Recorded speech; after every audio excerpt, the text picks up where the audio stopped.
جی ہمارے ایک مہمان ہیں لاہور سے عرفان بٹ صاحب، اور عرفان بٹ صاحب کا کمال یہ ہے کہ یہ ہر سال ایک جشن اقبال کا انعقاد جی جی کرتے ہیں اور اپنے نوجوانوں کو اقبال کے ساتھ جوڑنے کا، اور دو کام یہ کرتے ہیں، ایک سیرت سے متعلق یہ جی کام کرتے ہیں اور نئی نسل کے لیے سیرت کے پروگرام کرتے ہیں، اور سیرت کتابی نہیں، جی سیرت عملی، عملی کہ اللہ کے ایگزیکٹلی رسول صلی اللہ علیہ وسلم نے اعمال میں کیا کیا باتیں اور چھوٹی چھوٹی چیزیں جی وہ یہ بتاتے ہیں کہ آپ نوجوانوں کے ساتھ ان سے کہتے ہیں کہ آپ یہ کام کریں، تو اس طرح کے عملی کام جو ہیں وہ کرتے ہیں۔ تو السلام علیکم عرفان بٹ صاحب، جی وعلیکم السلام ورحمۃ اللہ جی، کیسے ہیں بتائیے آپ؟ آپ۔ ٹھیک ہیں؟ خیریت سے ہیں؟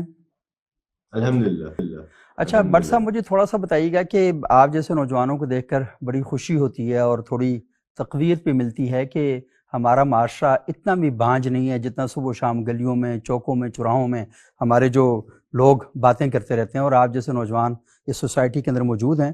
تو مجھے تھوڑا سا بتائیے گا کہ اقبال کی فکر کو معاشرے میں ایک منظم انداز سے نوجوانوں میں بیدار کرنے کے لیے آپ کیا کام کرتے ہیں اور کیسے آئیڈیا آپ کو کیسے آیا یہ؟ جی بسم اللہ الرحمن الرحیم۔ بس ابتدا تو میں سے یہ کہوں گا کہ وہ اقبال احمد نا ذرا نم ہو تو یہ مٹی بڑی زرخیز ہے، تو ساتھی ایسا نہیں ہے بالکل۔ کہ ہمارے معاشرے کے اندر یہ نہیں ہے۔ الحمدللہ اس یعنی اگر آپ دیکھیں تقریباً کو 2 صدیوں کا جو 1857 کے بعد سے ایک سیلاب ہے، اس سیلاب کے باوجود بھی آپ دیکھیں گے کہ آج یونیورسٹیز کے اندر نوجوان مسجد کی طرف زیادہ جا رہے ہیں۔ گویا یہ دیکھا جانا چاہیے تھا کہ مسجدیں بالکل ختم ہو گئی ہوتی، کیونکہ جو مغربی فکری یلغار ہے اس کے نتیجے میں، جو ایک مالی یلغار ہے اس کے نتیجے میں تو ہمارے نوجوانوں کا رشتہ اور تعلق ختم ہو جانا چاہیے تھا۔ لیکن اس کے باوجود بھی آپ دیکھتے ہیں کہ آج کے نوجوان میں جتنی تھرسٹ، جتنی پیاس اور جتنی قوت عمل، جسے پیشن، جسے اقبال عشق کہتے ہیں، وہ پہلے نہ تھی۔ صحیح۔ تو میں اس لیے اکثر ساتھیوں سے گزارش یہ کرتا ہوں کہ یہ اقبال رحمت شاید آج ہی کے دور کے لیے آئے ہوئے ہیں۔ یعنی آج کے دور کے جو نوجوان ہیں، اگر آپ اس کو غور کریں تو وہ ریشنلزم کے اوپر جو ہے فدا ہو چکا ہوا ہے، اور چونکہ ہمارا فکری سیٹ اپ، تعلیمی سیٹ اپ یہ ہے، اسکول سے یہ پڑھایا جاتا ہے کہ ہم ہر چیز عقل کے اوپر پرکھیں، تو ہاتھ میں بدہنی سے ہی تو آج کا نوجوان قرآن اور سنت کو بھی، یا آج کا معاشرہ جو ہے وہ بھی ریشنلائز کرتا ہے، وہ عقلی طور پہ دیکھتا ہے۔ اور اس دور کے اندر اقبال رحمۃ اللہ علیہ کے علاوہ کوئی ایک فرد نہیں ہے جو جس کے فلسفے کی بنیاد بھی ریشنلائزیشن کے اوپر ہو۔ تو ٹھیک۔ وہ جو 18ویں اور 19ویں صدی میں ایمپیرسزم جو ایک چیز ہے، جو یعنی جو شواہد کو دیکھتے ہیں، حواس کے اوپر دیکھتے ہیں، تو آج کے دور پہ اقبال کے فلسفے کی جو بنیاد ہے وہ ریشنلزم کی بنیاد ہے، اور وہ ایک قرآن اور سنت کو اس طرز کے اوپر پریزنٹ کرتا ہے جس کی طرز کے اوپر نوجوانوں کی پیاس پوری ہو سکتی ہے۔ یعنی میں اکثر میرے ساتھیوں کہتا ہوں کہ ایک تو ہے ایمان اور ایک ہے ایمان بالغیب، یعنی بطور مسلمان ہمیں ایمان بالغیب رکھنا چاہیے۔ لیکن اگر آپ غور کریں تو حضرت ابراہیم علیہ السلام سے وہ جو واقعہ ہے کہ حضرت ابراہیم نے اللہ سے کہا کہ مجھے جو ہے وہ دکھا کہ کیسے آپ پیدا کرتے ہیں۔ اللہ نے کہا کہ کیف تحیی یقین میرے الموتیٰ، یقین ہے، کیسے یقین مردے کو زندہ کامل لینا کرتے ہیں۔ چاہتا ہوں۔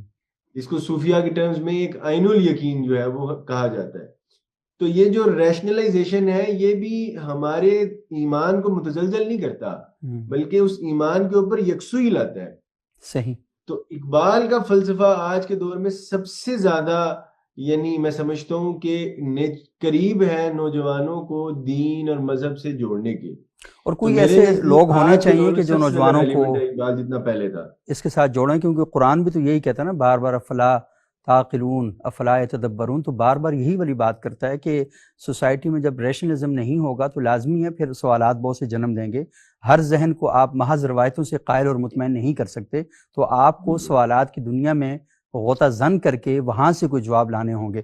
اچھا مجھے تھوڑا سا یہ بتائیں کہ آپ جو کام کر رہے ہیں تو اسے کس طریقے سے کر رہے ہیں اور فیڈ بیک کیا ہے؟ مجھے تھوڑا سا دلچسپی اس بات میں ہے کہ عموماً جب اس طرح کی کوئی بات کی جاتی ہے، ابھی اسد صاحب بات کر رہے تھے کہ ہمارے ہاں لٹریچر فیسٹیول تو ہوتے ہیں لیکن اقبال وہاں بھی ہمیں کم ہی دکھائی دیتے ہیں، تو آپ مجھے تھوڑا سا بتائیں کہ کیا نوجوانوں کا جو فیڈ بیک ہے وہ آتا ہے، اس میں کیا دیکھتے ہیں وہ؟ جی بہت شکریہ، اس حوالے سے آپ نے ہمارے نیرمز پہ ہاتھ رکھا ہے۔ مجھے یہ محسوس ہے جی اپنے کام میں، ہم تقریباً 8-10 سالوں سے کام کر رہے ہیں، اور ہم نے پاکستان کے سب سے بڑے ایونٹس کرائے، اس میں 20 سے 30 ہزار نوجوان یہ لوگ شامل تھے۔ یہ 3 دن کے ایونٹس تھے، صبح 11 سے لے کر رات 11 بجے تک ایونٹ تھے، اور 10 جگہوں پر ایٹ اے ٹائم الحمرا کے اندر ہم ایکٹیویٹی کرتے رہے. صحیح. تو ہمیں نوجوانوں سے بہت اچھا رسپانس ہے، اوور ویلمنگ رسپانس ہے. ہمیں نوجوانوں نے بہت اچھا رسپانس دیا ہے. نوجوانوں کے اندر تھرسٹ ہے. بہت سے نوجوان جو ہیں وہ سمجھنا چاہتے ہیں، جاننا چاہتے ہیں. ہمیں ہمارے بزرگوں سے یا جو مقتدر حلقے ہیں ان سے کوئی اتنا اچھا رسپانس نہیں ملا، لیکن نوجوانوں کے اندر بہت سے ملا ہے پیاس ہے. ہم اس میں بہت پر امید ہے، بہت یکسوئی ہے کہ نوجوانوں کے اندر بہت تھرسٹ ہے، بہت صحیح. پیاس ہے، اور وہ بڑی یعنی اس چیز کو پسند کرتے ہیں. ہم نے کیا صرف یہ ہے کہ ہم نے نئے ساز میں، نئے انداز میں، نئے لے میں پرانی بات کہی ہے. تو صحیح. نوجوانوں نے ہمیں الحمدللہ، یعنی ہم اس سے مایوس نہیں ہوئے کہ نوجوان نے ہمارا میسج نہیں کیا، بلکہ ہم نے ان کو انگیج کیا، اور بہت اچھے انداز میں انگیج ہوئے ہیں. جشن اقبال میں ہم نے تقریباً 30 سے زائد یونیورسٹیز کے اندر اپنی ایک اچھی خاصی اسٹرانگ ٹیم ڈیولپ کی تھی اقبال کے ایمبیسڈرز کے نام سے.